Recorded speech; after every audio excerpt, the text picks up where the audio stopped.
ඔන්න අපි අද කියන්නේ ලෝකෙ ලොකුම දියමන්ති පතල ගැන.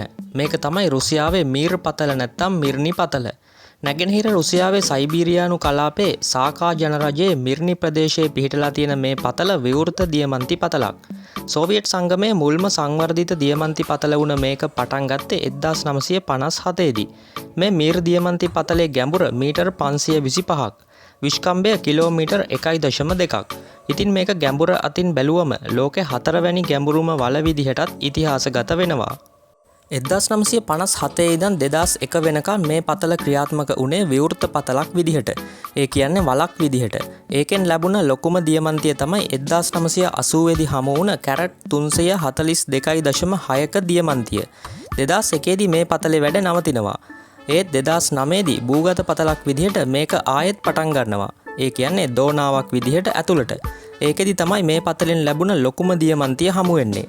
ඒ 2025 දී. ඒ දියමන්තියේ බර කැරට් 468ක්. මේ පතල ශීත කාලෙට සම්පූර්ණ ගල් වෙනවා. කැණීම් පහසු නැහැ. ඒ වගේම ගිම්හාන කාලෙට මේක විලක් වගේ වතුර පිරෙනවා. 1960 ගණන් වලදී මේ පතලෙන් අවුරුද්දකට කැරට් කෝටියක නැත්තම් කිලෝ 2000ක දියමන්ති හමු වෙලා තියෙනවා.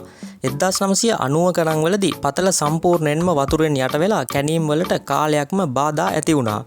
මුලින් සෝවියට් සංගමයට අයිති වුණ මේ පතල සෝවියට් සංගමය බිඳ වැටුණට පස්සේ සාකා කියන පෞද්ගලික සමාගමටත් ඊට පස්සේ ඇල්රෝසා කියන සමාගමටත් අයිති වෙනවා.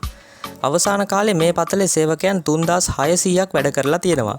2009 දී ආරම්භ වුණ පතලේ වැඩ අවුරුදු 50ක් ක්‍රියාත්මක වෙයි කියලා තමයි අපේක්ෂා කරන්නේ.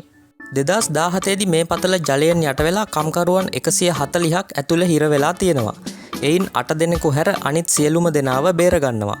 මේ පතල විවෘත වලක් විදිහට මීටර් 525ක් ගැඹුරු වුණත් භූගත පතලක් විදිහට උපරිම කිලෝමීටර් 1.2ක් ගැඹුරුයි.